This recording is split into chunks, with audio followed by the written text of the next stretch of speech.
নমস্কার বন্ধুরা। আজ আমার রহস্য গল্পের রহস্যভেদী হলেন কর্নেল নীলাদ্রি সরকার, যাকে সৃষ্টি করেছিলেন সৈয়দ মুস্তাফা সিরাজ, যিনি জন্মগ্রহণ করেছিলেন 1930 সালের 14ই অক্টোবর মুর্শিদাবাদের খোসবাসপুরে এবং তার মহাপ্রয়াণ ঘটে 2012 সালের 4 সেপ্টেম্বর কলকাতায়। আজ আমার গল্পটি আমি সংগ্রহ করেছি 15 নম্বর কর্নেল সমগ্র বই থেকে, যে বইটি প্রকাশনার দায়িত্বে ছিলেন দেশ পাবলিশার্স। সকলের প্রতি আন্তরিকভাবে কৃতজ্ঞতা নিবেদন করে শুরু করছি আজকের গল্প, আড়ালে মৃত্যুর ফাঁদ। সব রহস্যের অবসান ঘটিয়ে আজ থাকলো শেষ পর্ব। কর্নেল বললেন, ঠিক আছে, সেটা আবার রমাদেবীকে দেখিয়ে তার মতামত নেওয়া যাবে। তো এখন 3:45 বাজে, 4টেতে এখানে বিজয়েন্দু ব্যানার্জি আসবেন। আপনি কি তার সামনে উপস্থিত থাকতে চান?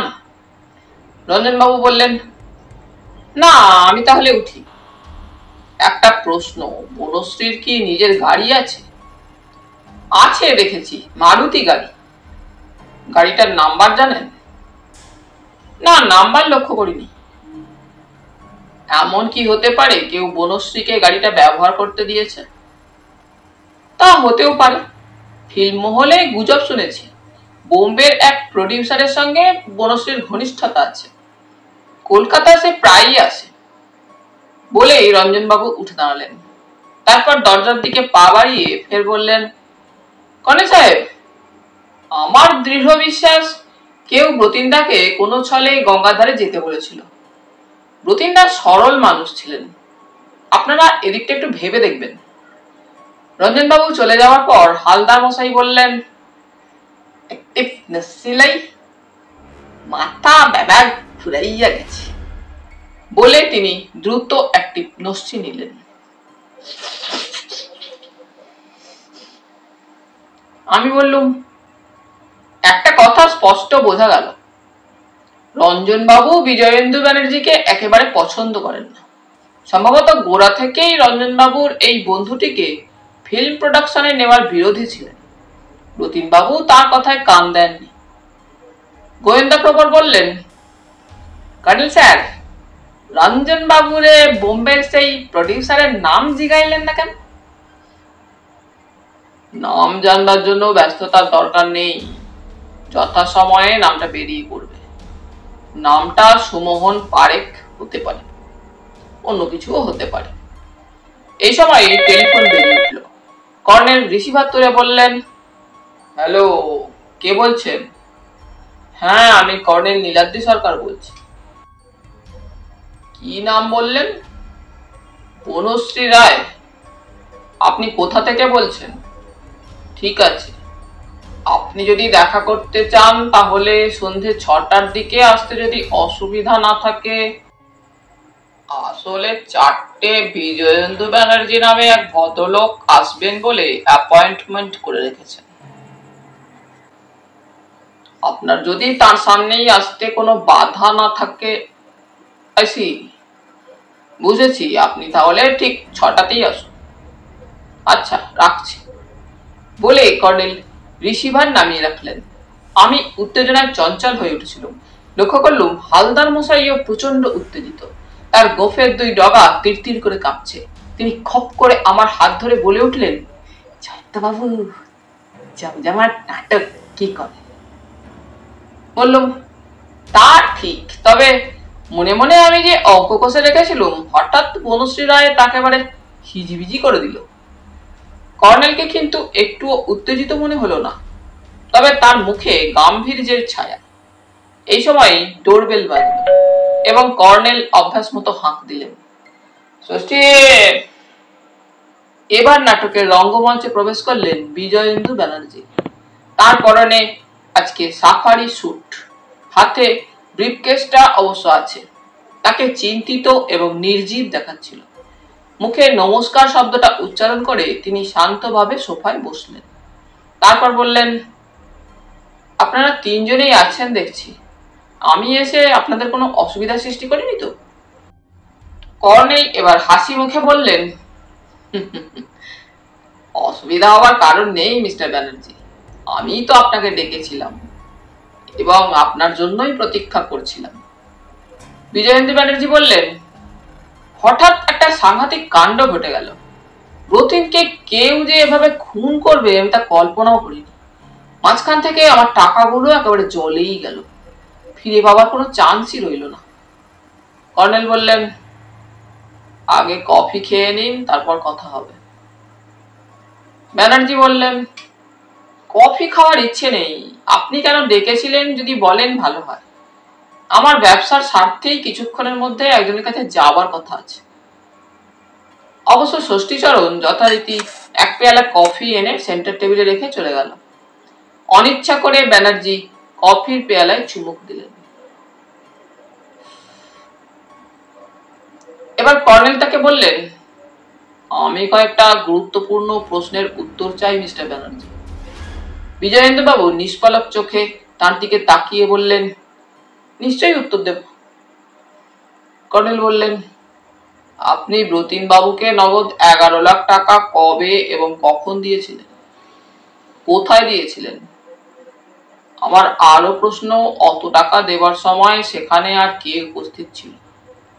মিস্টার ব্যানার্জি বললেন, আজ 23শে মার্চ, আমি 17ই মার্চ বিকেল 4টে ব্রতিনের বাড়িতে তার প্রোডাকশনের অফিসেই টাকা দিয়েছিলাম। তখন ঘরে উপস্থিত ছিলেন ফিল্মের ডাইরেক্টর রঞ্জন মিত্র, বনশ্রী রায় এবং আমার একজন ব্যবসায়ী বন্ধু রমেশ বর্মন। রমেশ বাবু কোথায় থাকেন? রমেশের হেডকোয়ার্টার বোম্বেতে, এখানে তার ব্রাঞ্চ অফিস আছে। অফিসটা ব্রাবন রোডে আমার অফিসের কাছাকাছি। রমেশ বোম্বেতেও ফিল্মে টাকা ইনভেস্ট করে। সত্যি বলতে কি, তারই পরামর্শে আমি ব্রতিনের ছবিতে ইনভেস্ট করতে চেয়েছিলাম। স্ট্যাম্পড পেপারে লেখাপড়া নিশ্চয়ই হয়েছিল। আপনি দেখতে চাইলে সেটা আমি বাড়ি থেকে এনে আপনাকে দেখাতে পারি। আপনি অতগুলো টাকা নিশ্চয়ই সুটকেস বা ব্রিফকেসে নিয়ে গিয়েছিলেন? হ্যাঁ, একটা বড় ব্রিফকেসে নিয়ে গিয়েছিলাম। টাকাগুলো গুনে নিয়ে ব্রতিনবাবু কোথায় রেখেছিলেন? মিস্টার ব্যানার্জি কফি পুরোটা না খেয়ে পেয়ালাটা সেন্টার টেবিলে রেখে দিলেন। তারপর বললেন, ব্রতিন আমার ব্রিফকেসটা রেখে দিয়েছিল, কিন্তু শনিবার সন্ধ্যায় আপনাকে ব্রতিনবাবু ডেকে বলেছিলেন অতগুলো টাকা এবং আরো কিছু টাকা নাকি তিনি টেবিলের ড্রয়ারে রেখে দিয়েছিলেন। হ্যাঁ, আমাকে ব্রতিন তাই বলেছিল। অতগুলো টাকা নিশ্চয়ই একটা ড্রয়ারে রাখা সম্ভব ছিল না। প্রশ্নটা শুনে একটু চঞ্চল হয়ে উঠলেন ব্যানার্জি। তিনি চাপা স্বরে বললেন, ওর সেক্রেটারির টেবিলটা বেশ বড়, দুধারে 4টে করে 8টা ড্রয়ার আছে। কর্নেল একটু হেসে বললেন, আপনি কি জানেন আজ সকালে পুলিশ ব্রতিন বাবুর ওই অফিস সার্চ করেছে এবং আমিও তখন সেখানে ছিলাম। বিজয়েন্দ্র বাবু বললেন, হ্যাঁ, আমি শুনেছি। ব্রতিনের স্ত্রীকে আজ আমি অফিস থেকে টেলিফোন করেছিলাম, সে আমাকে সব বলেছে। কর্নেল তেমনই হেসে বললেন, ড্রয়ার গুলো আমি নিজেও পরীক্ষা করে দেখেছি, প্রত্যেকটা ড্রয়ারে তালা দেওয়া ছিল। ব্রতিন বাবুর লয়ার প্রশান্ত হালদার চাবি দিয়ে 8টা ড্রয়ার খুলেছিলেন।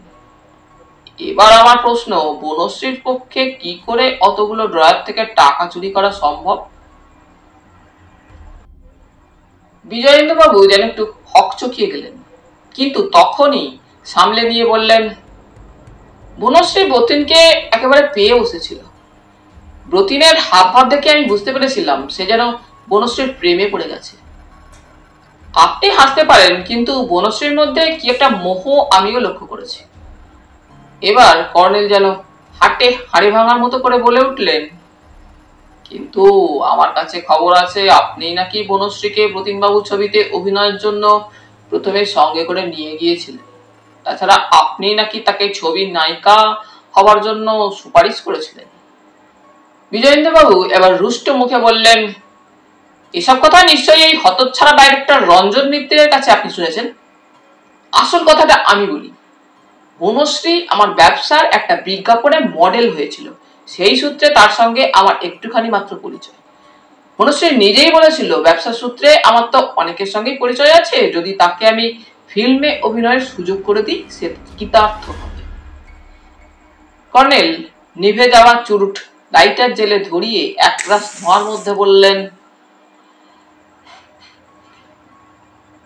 সে যাই হোক, ব্রতিন বাবুর সঙ্গে বনশ্রীর প্রথম যোগাযোগ আপনি করিয়ে দিয়েছিলেন, এটা কিন্তু অস্বীকার করতে পারবেন না। বিজয়েন্দ্র ব্যানার্জি বললেন, তা আপনি বলতে পারেন, অস্বীকার করছি না, কথাটার মধ্যে কিছু সত্যি আছে, কিন্তু আমাকে রেখে এসব কথা বলার কারণ কি আমি বুঝতে পারছি না। কর্নেল বললেন, এসব কথা আমি শুনেছি, তার সত্যটা আপনার কাছ থেকে যাচাই করে নেওয়ার আমার উদ্দেশ্য ছিল। কিন্তু যাই বলুন মিস্টার ব্যানার্জি, ব্রতিন বাবুর টেবিলের ড্রয়ার গুলো আমি দেখেছি, প্রত্যেকটার মধ্যে অজস্র কাগজপত্র আর নানা রকম জিনিস রাখা আছে। তাহলে ব্রতিন বাবু তার টেবিলের ড্রয়ারে আপনার 11 লাখ এবং তার নিজের আরো টাকা রাখবার জায়গা কি করে পেয়েছিলেন? এবার বিজয়েন্দ্র বাবু উত্তেজিত ভাবে বললেন, আমারও কিন্তু সেই একই প্রশ্ন, অর্থাৎ ব্রতিন আমাকে মিথ্যে কথা বলেছিল তা বুঝতে পারছি, সে নিজেই টাকা আত্মসাৎ করে গা ঢাকা দিয়েছে। কর্নেল সাহেব, আমি আমার হারানো টাকা ফেরত পাবার জন্যই গোপাল বাবুর মাধ্যমে আপনার শরণাপন্ন হয়েছি। আপনার আর কোনো প্রশ্ন না থাকলে আমাকে এবার যেতে দিন। কর্নেল বললেন, কোনো প্রশ্ন নেই, আপনি আসতে পারেন। বিজয়েন্দ্র ব্যানার্জি চলে যাবার পর হালদার মশাই খি খি করে হেসে বললেন, মুখের উপর যেন একখান বোম মারছেন কেন স্যার, বোঝা গেছে আপনার ক্লায়েন্ট আপনার পুরো সত্য কন্যা অনেক কিছু গোপন করেছে। কর্নেল মিটিমিটি হেসে বললেন, গোড়া থেকেই মিস্টার ব্যানার্জির ওপর আমার কিছু অবিশ্বাস ছিল। তার কথা এবার বোঝা গেল, হোটেল এশিয়ায় যিনি ছিলেন তার নাম সুমোহন পারেখ নয়, রমেশ বর্মন। কিন্তু এই রমেশ বর্মনকে হোটেল এশিয়া থেকে বনশ্রী কোথায় নিয়ে গিয়েছিল সেটা তার মুখেই আমরা শুনতে পারব। আমি বললুম, সে যদি কথাটা অস্বীকার করে? আমার কথার উত্তর দিলেন হালদার মশাই। তিনি বললেন, জয়ন্ত বাবু, মিস্টার রঙ্গনাথন দেখছেন বনশ্রীর গাড়িতে ওই ভদ্রলোক ঢুকতেছেন। বললুম, রঞ্জন বাবু বোম্বের এক ভদ্রলোকের সঙ্গে বনশ্রীর ঘনিষ্ঠতার কথা বলেছিলেন, তার কথায় আমার ধারণা হয়েছে বনশ্রীকে মারুতি গাড়িটা সম্ভবত তিনিই উপহার দিয়েছিলেন। এদিকে দেখা যাচ্ছে রমেশ বর্মন বিজয়েন্দ্র ব্যানার্জির বন্ধু, তাহলে অঙ্ক দাঁড়াচ্ছে বনশ্রী, বিজয়েন্দু এবং রমেশের মধ্যে সম্পর্কের ঘনিষ্ঠতা আছে। কর্নেল তখন ইজি চেয়ারে হেলান দিয়ে চোখ বুজে ধ্যানস্থ। আমি তার দেওয়ালে টাঙানো জাপানি ঘড়িটার দিকে তাকালাম। 5টা বেজে গেছে। আরো 1 ঘন্টা পরে এই রহস্য নাটিকার এক একটি চরিত্র কর্নেলের এই মঞ্চে প্রবেশ করবেন। 1 ঘন্টা সময় বড় দীর্ঘ, কিন্তু মিনিট 10 পরেই আবার ডোরবেল বাজল এবং কর্নেল যথারীতি হাঁক দিলেন, ষষ্ঠী। গোয়েন্দাপ্রভা চাপা স্বরে বললেন, এবার কে ডাইলা? অন্য কেউ না, ঘরে ঢুকলেন লালবাজারের সিআইডি সাব ইন্সপেক্টর নরেশ ধর। তার হাতে একটা ফোলিও ব্যাগ। কর্নেল সোজা হয়ে বসে বললেন, আরে আসুন আসুন নরেশ বাবু, এখনই ভাবছিলাম আপনাকে একটা ফোন করব নাকি। নরেশ বাবু সোফায় বসে পকেট থেকে রুমাল বের করে মুখের ঘাম মুছলেন। তারপর বললেন, ভীষণ ক্লান্ত, কিন্তু না এসে উপায় ছিল না কর্নেল সাহেব, কিন্তু আগে কফি না খেলে নার্ভ চাঙ্গা হবে না। বেশিক্ষণ অপেক্ষা করতে হলো না। ষষ্ঠী তার ভাষায় লালবাজারের টিকটিকি বাবুর জন্য কফি দিয়ে চলে গেল। নরেশ বাবু কফিতে চুমুক দিয়ে বললেন, ফার্স্ট ক্লাস, আপনার ষষ্ঠী চরণের তৈরি কফির কোনো তুলনা হয় না।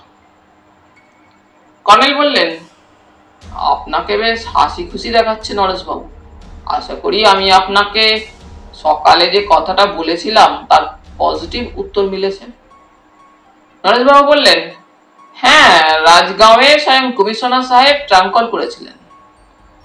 কিছুক্ষণ আগে সেখান থেকে খবর এসেছে বনশ্রীর পিসিমা রত্না দেবী সেখানে গেছেন। তিনি জনৈক ফিল্ম প্রডিউসারকে সেখানে আউটডোর শুটিং এর লোকেশন দেখাতে নিয়ে গেছেন। অবশ্য তিনি বলেছেন তার এক সময় এখানেই বাড়ি ছিল। সেই বাড়িতে এখন তার ভাসুরের ছেলেরা বাস করে। এই সুযোগে তাদের সঙ্গে তার দেখা সাক্ষাৎ হবে। আবার ফিল্ম প্রডিউসারকে নিয়ে আউটডোর শুটিং এর জায়গা দেখাতেও তিনি সাহায্য করবেন। রাজগাঁওয়ে তারা উঠেছেন টুরিস্ট লজে। কর্নেল সাহেবের কথা মতো আমাদের কমিশনার সাহেব সেখানকার পুলিশ কর্তৃপক্ষকে অনুরোধ করেছিলেন, ভদ্রমহিলা যেমন আছেন তেমনই থাকুন, কিন্তু ওই ফিল্ম প্রডিউসারকে পুলিশ যেন অ্যারেস্ট করে। আমাদের অফিসাররা আজ রাত্রের মধ্যেই সেখানে গিয়ে ধৃত লোকটিকে কলকাতা নিয়ে আসবে। হালদার মশাই বলে উঠলেন, কি সর্বনাশ! তা হইলে সুমোহন পারেক ওরফে রমেশ বর্মনের বনশ্রী তার পিসিমারে বিহার মুন্ডুকে পাঠাইয়া দিচ্ছিল। কি চালাক মেয়ে! নিজে কিন্তু সেখানে যায় নাই। নরেশবাবু বললেন, হ্যাঁ, বনশ্রী যায়নি, এটাই আমার অবাক লাগছে। কর্নেল বললেন, তাহলে দেখা যাচ্ছে অন্তত এই ক্ষেত্রে আমার অঙ্কটা ঠিকঠাক মিলে গেল। তবে রমেশ বর্মন কি সত্যি রাজগাঁওয়ের লোকেশন দেখতে গিয়েছিল? নরেশবাবু বললেন, হাতে পেলে তার পেট থেকে সব কথা বের করে নিতে দেরি হবে না। এবার আপনার দ্বিতীয় পরামর্শের রেজাল্ট শুনুন। কর্নেল প্রায় শেষ হয়ে আসা চুরুটটা অ্যাস্ট্রোতে ঘষে নেভালেন। নরেশবাবু বললেন, জয়শ্রী সিনে স্টুডিওতে ব্রতিনবাবুর গৌরী মাতা প্রোডাকশনের অস্থায়ী অফিসটা সার্চ করেছি। সেখানে কয়েকটা ফিল্মের ভিডিও টেপ পেয়েছি। সেগুলো সব ব্লু ফিল্মের টেপ। সেই সঙ্গে কয়েকটা চিঠিও পেয়েছি। প্রত্যেকটা চিঠিতে ব্রতিনবাবুকে হুমকি দিয়ে টাকা দেওয়ার কথা বলা হয়েছে। চিঠিগুলোর নিচে শুধু এস এবং এম এই দুটো অক্ষর ইংরেজিতে লেখা আছে। চিঠিগুলোর জেরক্স কপি আপনাকে দেওয়ার জন্য এসেছি বলে তিনি ফোলিও ব্যাগ খুলে একটা খাম কর্নেলের হাতে তুলে দিলেন। কর্নেল খাম থেকে একটা চিঠি বের করে টেবিল ল্যাম্প জ্বাললেন এবং ড্রয়ার থেকে আতস কাচ বের করে সেটা কিছুক্ষণ পরীক্ষা করলেন। এরপর আপন মনে বললেন, যা ভেবেছিলাম, ব্রতিনবাবুকে কেউ ব্ল্যাকমেল করে যাচ্ছিল। আমার জিজ্ঞেস করার ইচ্ছে হলো কে এই ব্ল্যাকমেলার, কিন্তু কর্নেলের গাম্ভীর্য দেখে চুপ করে গেলেন। হালদার মশাইও কিছু বলার জন্য ঠোঁট ফাঁক করেছিলেন, কিন্তু তিনিও চুপ করে গেলেন এবং একটি নস্যি নিলেন। নরেশবাবু বললেন, তাহলে আমি উঠি বলে তিনি উঠে দাঁড়ালেন এবং পা বাড়িয়ে হঠাৎ থমকে দাঁড়িয়ে বললেন, মাথার ঠিক নেই, আসল কথাটাই বলা হয়নি। রাজগাঁওয়ে যে লোকটিকে ধরা হয়েছে তার ব্যাগ সার্চ করে পুলিশ একটা 6 রাউন্ডার .38 ক্যালিবারের রিভলভার পেয়েছে। রিভলভারে কোনো গুলি ভরা ছিল না, তবে একটা বুলেট কেসের মধ্যে 4টে তাজা গুলি পাওয়া গেছে বলে তিনি বেরিয়ে গেলেন। এবার হালদার মশাই বললেন, তা হইলে কি রমেশ বর্মনই খুনি? কর্নেল অন্যমনস্কভাবে বললেন, এখনো শিওর নই।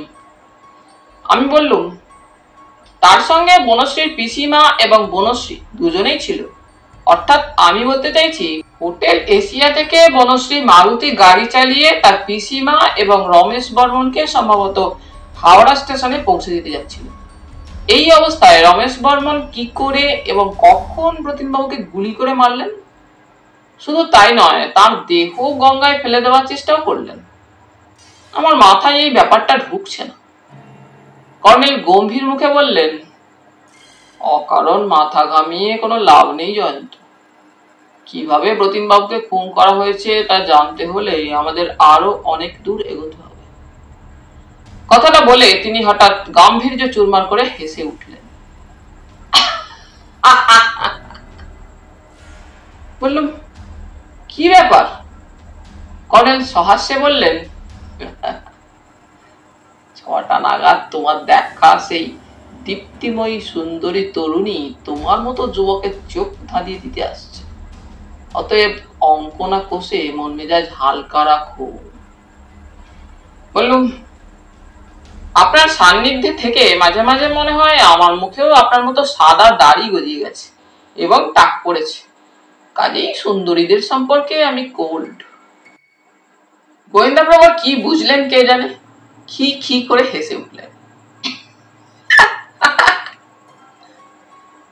তারপর বললেন, তা যা কইছে, আমি যখন পুলিশে চাকরি করতাম তখন অনেক সুন্দরী মাইয়া দেখেছি, বুঝলেন জয়ন্তবাবু। পুরুষ হোক মাইয়া হোক এবং চেহারা যত সুন্দরী হোক, কারো কারো ভেতরে কিন্তু বিষাক্ত সাপ আছে। একবার এক সুন্দরী মাইয়ারে ধরছিলাম, সে 3 জনের দাওয়ে কোপ মাইরা খুন করেছিল। বললাম, নিশ্চয়ই সে আত্মরক্ষার জন্য এ কাজ করতে বাধ্য হয়েছিল। হালদার মশাই কিছু বলতে যাচ্ছেন, এমন সময় ডোরবেল বাজল। কর্নেল হাঁক দিলেন, ষষ্ঠী। একটু পরে কানে ভেসে এলো ছোট ওয়েটিং রুমের ভেতরে কোনো মেয়ে কাকেও ধমক দিয়ে কথা বলছে। তুমি কোথায় যাবে? বারবার বলছি গাড়িতে গিয়ে বসো, তবু শুনছো না। এবার আমি তোমাকে থাপ্পড় মারব, যাও বলছি। তারপর দরজার পর্দা তুলে যার আবির্ভাব ঘটল তার ছবি আমরা দেখেছি, বনশ্রী রাই বটে, কিন্তু সম্ভবত তার মুখে এখন প্রসাধন নেই বলে তার সেই তীক্ষ্ণ দীপ্তিটা দেখতে পাচ্ছি না। তার পরনে জিন্সের প্যান্ট এবং গায়ে একটা জংলা ছাপের হাতকাটা ফুতুয়া, যাকে আদর করে বলা হয় টপ। তার হাতে একটা ছোট্ট হ্যান্ডব্যাগ। প্রথমে সে কর্নেলকে নমস্কার করল, তারপর আমাদের দুজনকে নিছক ভদ্রতা রক্ষার জন্যই যেন নমস্কার করে বলল, আমি কর্নেল সাহেবের সঙ্গে দেখা করতে এসেছি। কর্নেল হাসি মুখে বললেন, বসো বনশ্রী, তুমি বলছি বলে এই বৃদ্ধের ওপর যেন রাগ করো না। বনশ্রী সোফায় বসে বলল, রাগ করবো কেন, বরং আপনি বললেই রাগ করতাম। আমি জয়শ্রী সিনে স্টুডিও ম্যানেজার গোপাল বাবুকে আজ দুপুরে ফোন করেছিলাম। তার সঙ্গে আমার তত বেশি পরিচয় নেই, তবে তার মুখেই আপনার কথা শুনেছি। আজ গোপাল বাবু বললেন আমি যদি বাঁচতে চাই তাহলে যেন অবশ্যই আপনার সঙ্গে দেখা করি। কথাটা বলে সে আমাদের দিকে তাকালো। কর্নেল আমাদের সঙ্গে তার পরিচয় করিয়ে দিয়ে বললেন, তোমার যা বলার কথা কিংবা আমার যা বলার কথা সবই তুমি এদের সামনে বলতে পারো, কারণ তুমি যা বলবে এবং আমি যা বলবো সবই এদের কাছে আমাকে জানাতে হবে, কারণ এরা দুজনেই আমার ঘনিষ্ঠ সহযোগী। তবে তার আগে আমরা আরেক রাউন্ড কফি খেয়ে নেব, তুমিও খাবে। কফি নারকে চাঙ্গা করে, বিশেষ করে তোমার মানসিক অবস্থা আমি বুঝতে পারছি, কাজেই তুমিও কফি খাবে। বনশ্রী একটু হাসবার চেষ্টা করে বলল, কফি খেতে আমার আপত্তি নেই। আপনি শুনে থাকবেন মডেলিং আমার পেশা, তাই আমাকে কোনো কোনো সময় রাত জাগতে হয়, তখন বাধ্য হয়ে আমি কফি খাই। কর্নেল হাঁক দিলেন, ষষ্ঠী কফি। ষষ্ঠী চরণ যথারীতি তৈরি ছিল, সে ট্রেতে স্ন্যাক সহ 4 পেয়ালা কফি রেখে গেল। হালদার মশাই সবার আগে হাত বাড়িয়ে তার স্পেশাল কফির পেয়ালাটি তুলে নিলেন। কর্নেল বনশ্রীর হাতে কফির পেয়ালা তুলে দিলেন, তারপর নিজে একটি পেয়ালা তুলে চুমুক দিলেন। আমি কফির পেয়ালা তুলে নিয়ে বললুম, আমার সৌভাগ্য মিস রায়ের একটা অনবদ্য কাট আউট আমি দেখেছি। বনশ্রী চুপচাপ কফিতে চুমুক দিতে থাকলো।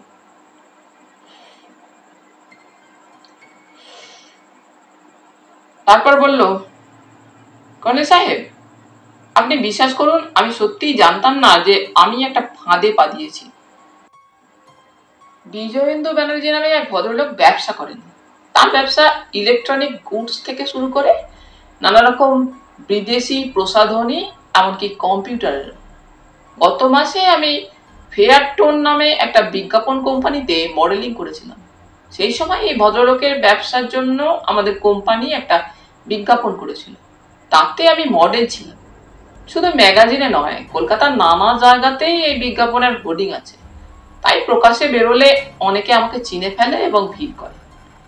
কর্নেল বললেন, বুঝেছি, এবার তোমার মূল কথাটা সংক্ষেপে আমাকে বলো। মনশ্রী একটু চুপ করে থেকে বলল, ফিল্মে অভিনয়ের ইচ্ছা আমার ছিল বা আছে। কেউ কেউ আমাকে অ্যাপ্রোচও করেছেন, কিন্তু আমার অনেক সময় এসব অ্যাপ্রোচ ভালো লাগেনি। কিন্তু মিস্টার ব্যানার্জির বিজ্ঞাপনটা করার পর তিনি মাঝে মাঝে প্রায়ই আমাকে ফোন করে বলতেন, যতীন সোম নামে তার এক ঘনিষ্ঠ বন্ধু আছেন, তিনি কয়েকটা ছবি ইতিপূর্বে করেছেন। এবার তার নতুন ছবির জন্য তিনি একেবারে আনকোড়া নায়িকা চাইছেন। কর্নেল তাকে থামিয়ে দিয়ে বললেন, এগুলো সবই আমি জানি। মিস্টার ব্যানার্জি যতীন বাবুর কাছে তোমাকে নিয়ে গিয়েছিলেন এবং যতীন বাবু তোমাকে নিতে চেয়েছিলেন। এখানে আমার একটা প্রশ্ন, যতীন বাবু ছবির ব্যাপারে তোমার সঙ্গে কি কোনো লিখিত এগ্রিমেন্ট হয়েছিল? হয়েছিল। আমি 2 লাখ টাকা চেয়েছিলাম, কিন্তু মিস্টার ব্যানার্জির কথায় আমি 1 লাখ টাকাতেই রাজি হয়েছিলাম। যতীন বাবু আমাকে মাত্র 10,000 টাকা অ্যাডভান্স করেছিলেন। বাকি টাকা 4টে ইনস্টলমেন্টে ছবির শুটিং শেষ হওয়ার আগে আমাকে দেওয়ার কথা ছিল। এবার বলো, আগের সপ্তাহে এক সন্ধ্যাবেলায় কি বিজয়েন্দু ব্যানার্জি গৌরীমাতা প্রোডাকশনের পার্টনার হিসাবে যতীন বাবুর নতুন ছবির জন্য যতীন বাবুকে 11 লাখ টাকা দিয়েছিলেন এবং তখন তুমি উপস্থিত ছিলে? বনশ্রী যেন একটু চমকে উঠল। সেই জোরে শ্বাস ছেড়ে বলল, শুধু আমি নই, পরিচালক রঞ্জন মিত্র এবং বোম্বের ফিল্ম প্রডিউসার রমেশ বর্মনও উপস্থিত ছিলেন। রমেশ বর্মন কি তোমার পরিচিত? হ্যাঁ, মিস্টার ব্যানার্জি তার সঙ্গে আমার আলাপ করে দিয়েছিলেন। মিস্টার বর্মন ফিল্ম ছাড়াও ইলেকট্রনিক্স গুডস এর ব্যবসা করেন। ব্রাভন রোডে তার একটা ব্রাঞ্চ আছে। মিস্টার ব্যানার্জি আমাকে তার কাছে একবার নিয়ে গিয়েছিলেন। বুঝতেই পারছেন, বলিউডের ফিল্মে চান্স পাওয়ার সুযোগ ছাড়তে চাইনি। কিন্তু আমি পরে বুঝলাম মিস্টার বর্মনের ফাঁদে পা দিয়েছি। কলকাতা এলে সে হোটেল এশিয়াতে উঠত এবং আমাকে ফোন করে ডাকতো। হোটেলের সুইটে আমাকে ড্রিঙ্ক করার জন্য পিরাপিরি করতো। এরপর একদিন সে আমাকে জড়িয়ে ধরে কুপ্রস্তাব দিয়েছিল। কোনো ক্রমে নিজেকে তার কবল থেকে ছাড়িয়ে এসেছিলাম। তারপর কথাটা আমি প্রথমে মিস্টার ব্যানার্জিকে বলেছিলাম। আশ্চর্য ব্যাপার, মিস্টার ব্যানার্জি ব্যাপারটা গ্রাহ্য করেননি। তিনি বলেছিলেন ফিল্মে সাইন করতে চাইলে এ ধরনের ব্যাপার মেনে নিতেই হবে। এরপর একদিন এই ব্যানার্জিও আমাকে কুপ্রস্তাব দিয়েছিলেন। আমি তাকে এড়িয়ে চলছিলাম, কিন্তু বর্মন আর ব্যানার্জি আমাকে সুযোগ পেলেই। মনশ্রী হঠাৎ চুপ করল। কর্নেল বললেন, বুঝেছি, তুমি কি এসব কথা কাকেও জানিয়েছিলে? হ্যাঁ, যতীন বাবুকে জানিয়েছিলাম। তিনি প্রচন্ড রেগে গিয়েছিলেন। তিনি বলেছিলেন ওই শয়তান বর্মনকে তিনি সাহায্য করবেন। গত শনিবার হোটেল এশিয়া থেকে ফোন করে বর্মন আমাকে ডেকেছিল। আমি তার সুইটে যাইনি। হোটেলের লবিতে তাকে নেমে আসতে বলেছিলাম। সে নেমে এসে আমাকে বলেছিল যতীন সোম তাকে হুমকি দিয়েছেন যেন সে এখনই কলকাতা ছেড়ে চলে যায়, না গেলে তার প্রাণ যাবে। কিন্তু এ হুমকি সে গ্রাহ্য করে না। সে কলকাতা থেকেই আমাকে নিয়ে ফিল্ম করবে। তাই পরদিন ভোরে সে আমাকে নিয়ে আউটডোর শুটিং এর জন্য লোকেশন দেখতে যাবে। কিন্তু তার কথা শুনে আমার সন্দেহ জাগলো। কথায় কথায় পিসিমার আগের বাড়ি ছোটনাগপুর এলাকার রাজগাঁওয়ের নাম করল। সে তখনই রাজি হলো। পরদিন ভোরে যাওয়ার কথা বলল সে। বাড়ি ফিরে পিসিমাকে সব খুলে বলল। পিসিমা সাংঘাতিক মহিলা। পিসিমা বলল সে আমাদের বাড়ির কাজের লোক রাজুকেও সঙ্গে নেবে। তারপর রাজগাঁওয়ে গিয়ে বর্মনকে বাঘের মুখে ফেলে দেবে। পরদিন ভোরে গাড়ির ব্যাক সিটে পিসিমা আর রাজুকে বসিয়ে নিয়ে গেলাম। বর্মন গাড়িতে পিসিমা আর রাজুকে দেখে গম্ভীর হয়ে গেল। গাড়িতে চেপে সে বলল তার হাতে একটা জরুরি কাজ আছে। তাকে ব্রাভন রোডে তার অফিসের কাছে নামিয়ে দিয়ে আমরা যেন হাওড়া স্টেশনে অপেক্ষা করি। সে ঠিক সময় পৌঁছাবে। পিসিমার মাথায় তখন রাজগাঁওয়ে যাওয়ার প্রচন্ড ঝোঁক চেপেছে। কত বছর সেখানে যায়নি। সে বলল, রাজু আর আমার রাজগাঁওয়ে যাওয়ার ইচ্ছে হলে যেতে পারি। কিন্তু আমি বেঁকে বসলাম। পিসিমাকে স্টেশনে পৌঁছে দিয়ে রাজুকে সঙ্গে নিয়ে বাড়ি ফিরলাম। কর্নেল তাকে থামিয়ে দিয়ে জিজ্ঞেস করলেন, গাড়িটা কি তোমার? বনশ্রী বলল, হ্যাঁ আমারই, তবে ইনকাম ট্যাক্সের ঝামেলার ভয়ে ওটা পিসিমা রত্নাদেবীর নামে কিনেছি। হালদার মশাই বলে উঠলেন, হা তাই কন। বনশ্রী তাকে কিছু বলতে যাচ্ছিল। কর্নেল বললেন, তোমার পিসিমার সঙ্গে কিন্তু রমেশ বর্মনও রাজগাঁও গিয়েছিল। বনশ্রী বলল, জানি, পিসিমা স্টেশন থেকে ফোন করে জানিয়েছিলেন রমেশ বর্মন আমাদের রাজগাঁওয়ে না যাওয়ার কথায় কান করেন। এটাই আশ্চর্য, সে পিসিমার সঙ্গে ফার্স্ট ক্লাসের টিকিট কেটে রাজগাঁও গিয়েছিল।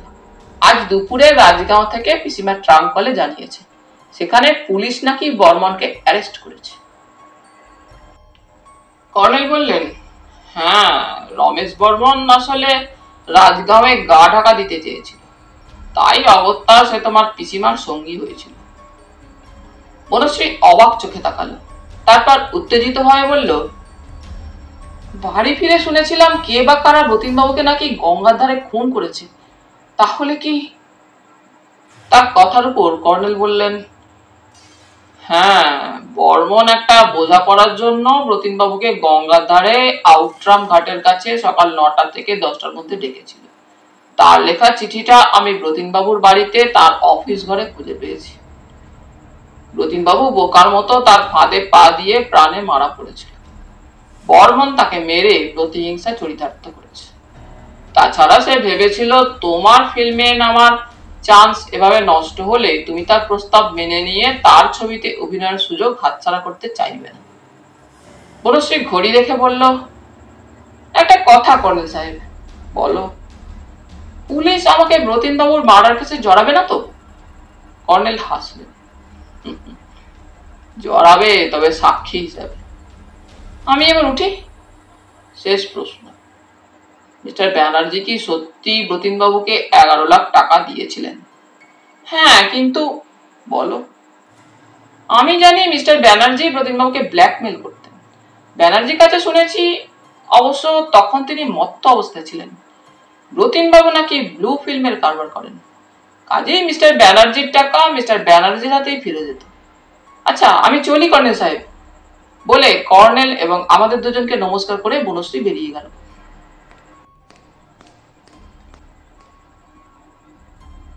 বনশ্রী চলে যাওয়ার পর বললুম, ওয়েটিং রুমের ওখানে ষষ্ঠী দরজা খোলার সময় বনশ্রী চাপা গলায় কাকে ধমক দিচ্ছিল, কাকে নিচে গিয়ে বসতে বলছিল, কিছু বোঝা গেল না। হালদার মশাই তখনও হাতে অ্যাক্টিভ নস্যি নিয়ে বনশ্রীর গমন পথের দিকে তাকিয়েছিলেন। আমার কথা কানে গেলে তিনি চাপা স্বরে বললেন, বুঝলেন না, ওটা সেই সন্ডা মার্কার লোকই হইব যারে আমি বনশ্রীর বাড়িতে দেখছিলাম। কি যেন নামটা? রাজু। এখন দেখি সে মাইয়াটার বডিগার্ড হইয়া আইছিল। এই বলে হালদার মশাই নাকে নস্যি বুঝলেন।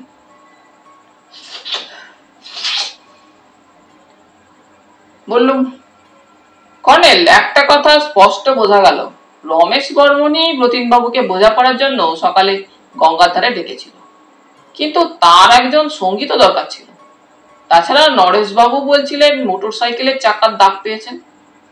কর্নেল বললেন, আর এখন ওসব কথা নয়, কে প্রকৃত খুনি এবং তার খুনের কি মোটিভ সবই আমরা বুঝতে পেরেছি। কাজে বাকি যেসব টুকরো রহস্য আছে সেগুলো আশা করি কালকেই স্পষ্ট হয়ে যাবে। বাকি কাজটা পুলিশের হাতে ছেড়ে দেওয়াই উচিত। গোয়েন্দা প্রবার বললেন,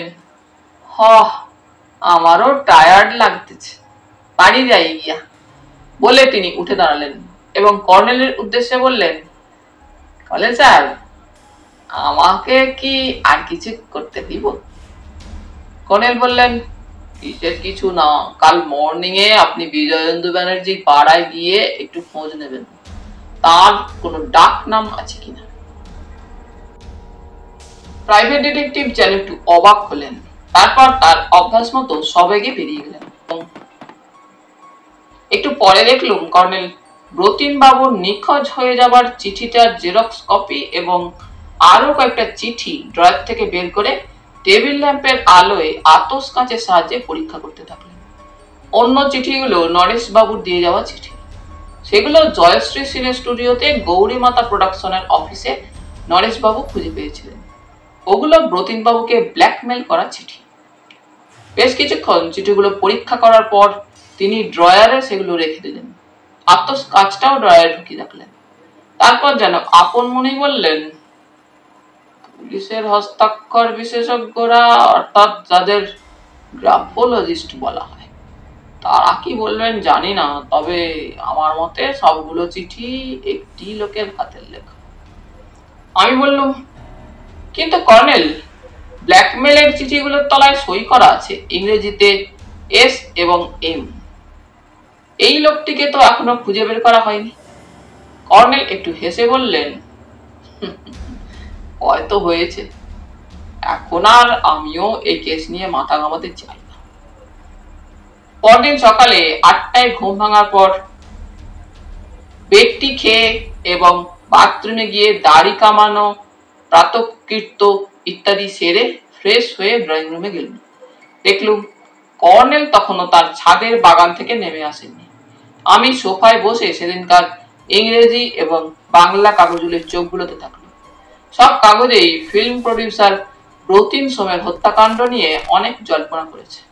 আমাদের কাগজ দৈনিক সত্যসেবক পত্রিকায় ফেনিয়ে তোলা খবরটা পড়ে বুঝলুম এটা আমাদের নতুন ক্রাইম রিপোর্টার প্রতীক চ্যাটার্জির লেখা।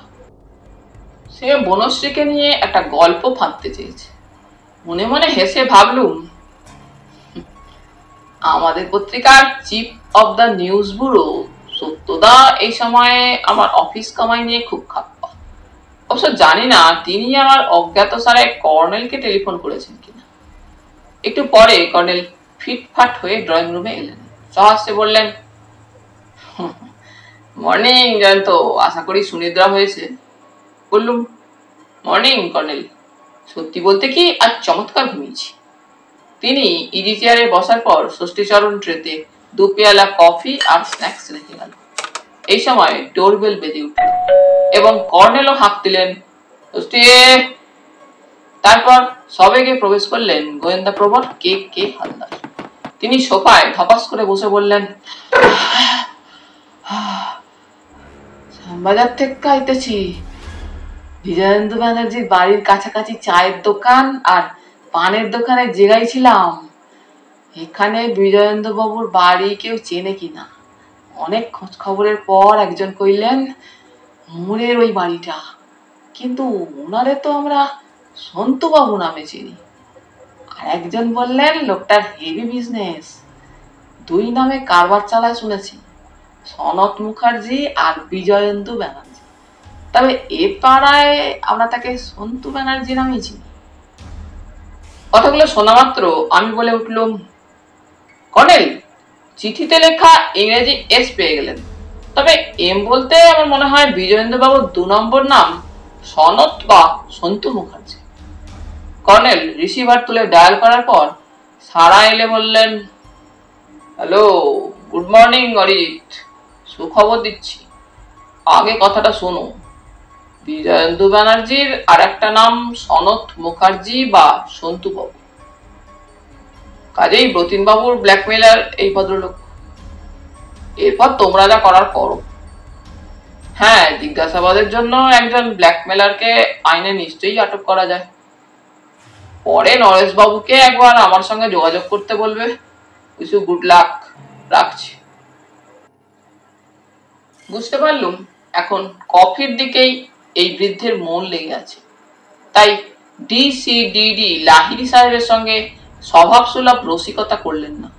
ইতিমধ্যে ষষ্ঠী হালদার মশাইয়ের জন্য স্পেশাল কফি এনেছিল এবং হালদার মশাই যথারীতি ফু দিয়ে তার কফি পান করছিলেন।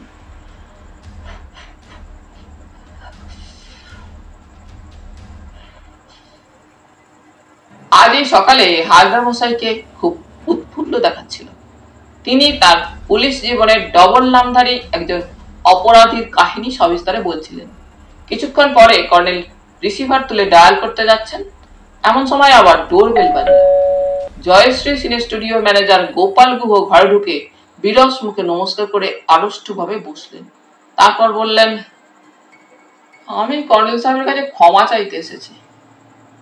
কর্নেল সহাস্যে জিজ্ঞেস করলেন, কেন বলুন তো?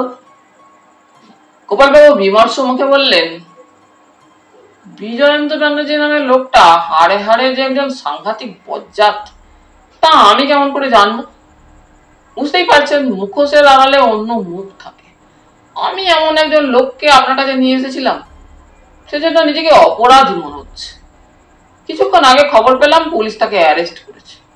আমিও ঠিক কাল থেকেই এটাই চাইছিলাম, কারণ আমি স্টুডিওতে বসেই কাল শুনেছি বিজয়েন্দ্র বাবু নাকি তার এক বন্ধুর মাধ্যমে ব্রতিন বাবুকে ব্লু ফিল্ম কেনা বেচায় প্ররোচিত করছিল। তারপর সেই বিজয়েন্দ্র বাবুই নাকি ব্রতিন বাবুর কাছে মোটা টাকা আদায় করতেন। সে ব্ল্যাকমেলিং। আপনার কাছে তার আসার উদ্দেশ্য ছিল বনশ্রীকে চোর সাব্যস্ত করা, তার কেরিয়ার খতম করা। কর্নেল বললেন, গোপাল বাবু, আপনি কোনো দোষ করেননি, বরং এমন একটা জব্বর কেস আমাকে উপহার দেওয়ার জন্য আপনাকে অসংখ্য ধন্যবাদ। তাছাড়া পরোক্ষে আপনি একটি নিষ্পাপ মেয়েকে কদর্য লোকের হাত থেকে বাঁচিয়ে দিয়েছেন। গোপাল বাবু কফি খাওয়ার পর বেরিয়ে গেলেন।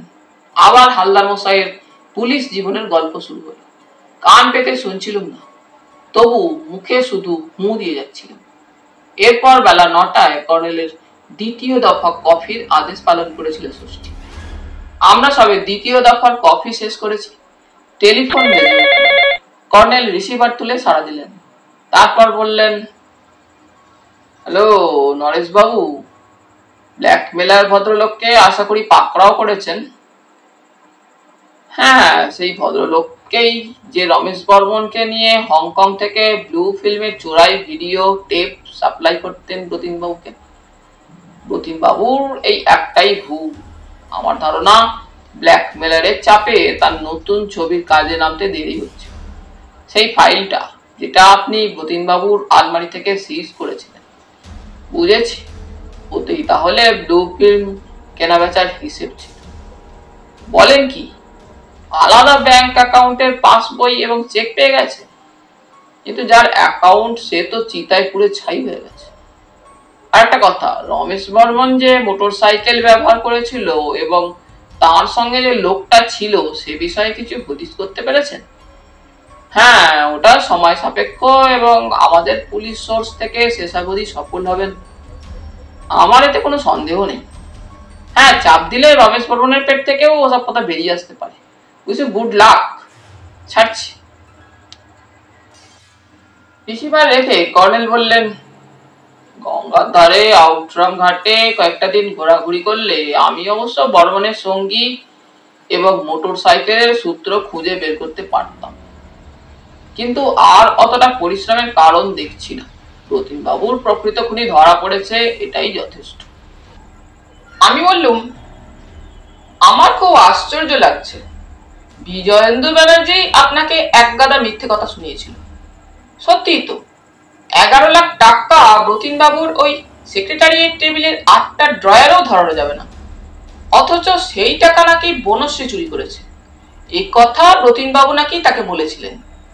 এখন ভেবে অবাক হচ্ছি, বনশ্রী বা কিভাবে অতগুলো টাকা চুরি করবে? অতগুলো টাকা চুরি করতে গেলে তারও একটা সুটকেস দরকার। কি অদ্ভুত আর অবিশ্বাস্য ব্যাপার! রতিন বাবু অতগুলো টাকা ফেলে রেখে কোথাও যাবেন না এবং বনশ্রী একা সেই ঘরে বসে থাকবে না। আমি যে কথাগুলো সকর্ণে শুনেও দিব্যি বিশ্বাস করেছিলাম, এটাই অদ্ভুত। কর্নেল হাসতে হাসতে বললেন, জয়ন্ত, আমি বরাবর তোমাকে বলে আসছি, তুমি বোঝো সবই, তবে বড্ড দেরি। হালদার মশাই অবাক হয়ে বললেন, কিন্তু কর্নেল স্যার, আপনি তো তখন কথাগুলো শুনছিলেন, কিন্তু ব্যানার্জিরে জেরা করেন নাই। কর্নেল বললেন, হালদার মশাই, আপনি অপরাধের ব্যাপারে একজন অভিজ্ঞ মানুষ। আপনি তো জানেন, মাছ ধরতে হলে যেমন বড়শির সুতো কখনো ঢিলে করে দিয়ে বড়শি বেঁধা মাছকে লম্বা দৌড়ে সুযোগ দেওয়া হয়, তেমনি অপরাধীকে বড়শি বেঁধা মাছের মতো ডাঙায় তুলতে কিছুক্ষণ দৌড়ানোর সুযোগ দিতে হয়। গোয়েন্দা প্রবর কি বুঝলেন কে জানে, খি খি করে হেসে উঠলেন। তারপর বললেন, হ, একেবারে খাঁটি কথা কইয়ে দিচ্ছেন কর্নেল স্যার। কথাটা বলেই হালদার মশাই একটু নড়ে বসলেন। তিনি বললেন, ওই যা, আর একখান জরুরি কথা কইতে ভুইলা গেছি। আমি বললুম, কি কথা হালদার মশাই? গোয়েন্দা প্রভার বললেন, কাইল এখান থেকে বার কইরা আমার সেই কলিগ শম্ভুবাবুর বাড়ি গেছিলাম। তার মাইয়া নিপার যদি দেখা পাই। তো নিপা তখনই স্টুডিও থেকে বাড়ি ফিরছে। আমারে দেখা সে খুব খাতির করল। কথায় কথায় তারে জিগাইলাম সে বনশ্রী রায়ের চেনে কিনা। নিপা কইল খুব চেনে, দুইজনে একসাথে কত বিজ্ঞাপনে মডেলিং করেছে। নিপা কিন্তু বনশ্রীর প্রশংসা করলো বটে, তবে সেই সঙ্গে এই কথাও কইল বনশ্রী খুব অ্যাম্বিশাস মাইয়া, সে ফিল্মে চান্স পাইবার জন্য একেবারে পাগল হইয়া গেছে। তেমনই অনেক জায়গায় ঠকছেও বটে। নিপা আরো কইল বনশ্রী দুঃসাহসী মাইয়া, নিপার ভয় হয় কবে না কোন শয়তানের ফান্দে পা দিয়া নিজের সর্বনাশ বাঁধায়। হালদার মশাই চুপ করলে কর্নেল বললেন, বিজয়েন্দু ব্যানার্জির সঙ্গে বনশ্রীর যোগাযোগ নিয়ে নিপা কিছু বলেনি আপনাকে? হালদার মশাই কথাটা শুনেই উত্তেজিত হয়ে উঠলেন।